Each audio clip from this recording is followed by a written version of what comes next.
Então, gente, eu quero lembrar que nós precisamos denunciar muito firmemente que o que acontece na Síria desde 2011, ele não tem consequências no âmbito apenas do conflito armado, que já é deflagrado de maneira injustificada e narrado como um conflito em função de direitos e tudo mais, que na realidade era um conflito que tinha, e eventualmente ainda pode ter, ainda que mitigado em função de realidades políticas, o objetivo de derrubar o governo da República Síria, que é legitimamente, com as condições locais, com as características locais, com as peculiaridades locais, uma escolha da população síria. Então você começa em Idlib em 2011, você tem desdobramentos em Palmira, em Homs, de destruição de fortalezas, de monumentos históricos, há o aparecimento de grupos extremistas que acabam em algum momento se espraiando em direção à Europa, em direção à África, em direção a outros continentes e eventualmente até cometendo atos terroristas absolutamente condenáveis. E nesse sentido, nós percebemos que o próprio fato da população ficar mais vulnerável, ter que deixar o seu país e se estabelecer numa zona fronteiriça, em condições absolutamente precárias, muitos deles em acampamentos improvisados. No momento em que há uma situação como essa, de um terremoto desta magnitude, você efetivamente vai ter um sofrimento muito maior e absolutamente desnecessário para muitas pessoas que, se estivessem em suas condições de moradia, que estivessem em suas condições, em suas casas, em seus prédios, ainda que muitos prédios tenham sido destruídos, muito provavelmente nós teríamos essa situação um pouco menos grave. E é uma situação muito grave. Muito grave.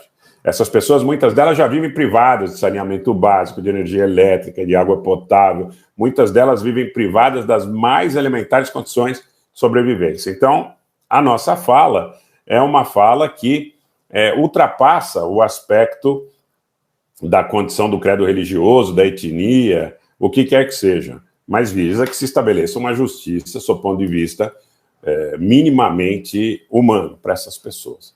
E esses refugiados do conflito sírio, eles não estão lá porque querem, eles estão lá porque terroristas, extremistas, porque o desacerto, porque alguns grupos que queriam estabelecer, inclusive, um regime radical em todos os sentidos possíveis e imaginários, em contraponto ao regime do Partido Baas, do presidente Bashar Assad, que a parte possa e eventualmente tenha defeitos, e isso naturalmente é um problema da sociedade síria, mas é um regime laico, tá? É um regime laico. E se você pegar e olhar para os grupos que queriam e querem derrubar o presidente sírio, você vai ver que são grupos extremistas, fomentados certamente por uma agenda sinistra.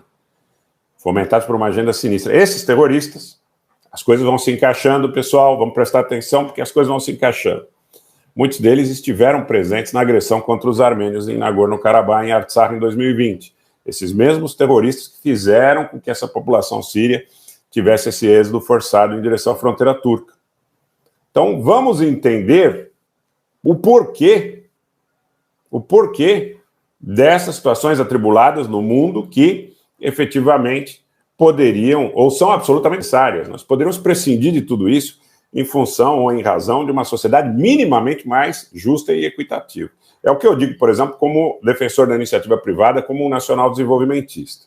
Eu não sou comunista, mas eu entendo que o oligopólio não é livre iniciativa e não é meritocracia, é reserva de mercado, e é um tipo de situação onde, por vezes, o poder concentrado por essas pessoas é tão grande que ele ultrapassa, inclusive, a capacidade do Estado ou dos Estados nacionais de se contrapor. Tá? E está tudo interligado, Silvia, é a grande realidade. Então, por isso que eu quero, na medida do possível, passar estas informações para que os senhores possam compreender o que se sucede no mundo. Porque é muito fácil vestir camisa, é muito fácil semear ódio, desacerto, desinformação, fazer papel olha, eu vou dizer em termos muito fáceis e acessíveis, tá? Não é muito meu perfil, mas eu acho que fica mais fácil para as pessoas entenderem. É muito fácil ser cascateiro. É muito fácil mexer com as emoções e ressentimentos das pessoas, induzindo essas pessoas a tomarem ações contra os seus próprios interesses. Então, eu não acredito, Margarida, que o terremoto seja consequência de atividades de guerra.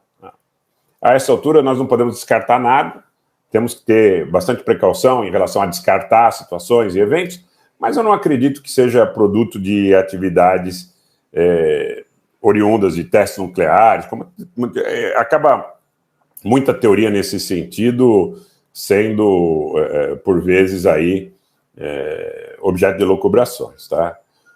Mas, gente, é isso. O objetivo maior é que vocês prestem atenção que essa tragédia, uma tragédia muito grande, seria uma tragédia muito grande de toda forma, mas teria consequências menores se você não tivesse a quantidade de refugiados desse triste episódio que começa na Síria em 2011, nessas regiões. Né? Na região de Marash, por exemplo, que é uma região de onde, vou repetir para quem está chegando agora, vêm nossos antepassados, porque ali foi perpetrado o genocídio pelo Império Turco Otomano, que é antecessor do Estado Turco, contra as populações armênias. Aquela região toda, onde eles chamam ali Aintab, Marash, aquela região do entorno ali, eram os vilayetes ali de próximos a Alepo, para onde, na realidade, foram a maioria dos refugiados armênios que sobreviveram ao genocídio no primeiro momento. Depois, muitos deles foram em direção ao Líbano, à França, ao Brasil, Argentina, Estados Unidos, Austrália, mais recentemente. Enfim, mas é uma região que tem uma história também de uma tragédia, de um genocídio perpetrado no século passado, no início do século passado, e que resta impune, a bem da verdade. O grande problema que a gente tem, numa série de situações, em uma série de situações que nós vivemos, é muitas vezes o fato de determinadas atrocidades ou situações anteriores terem permanecido impunes.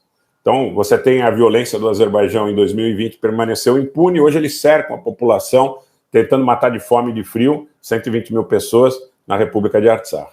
Cortando o gás hoje, quando o mundo está voltado para essa questão do terremoto. Você tem a questão do genocídio perpetrado contra os armênios, que, como antecedente não punido à altura, acaba sendo objeto de replicações absolutamente indesejáveis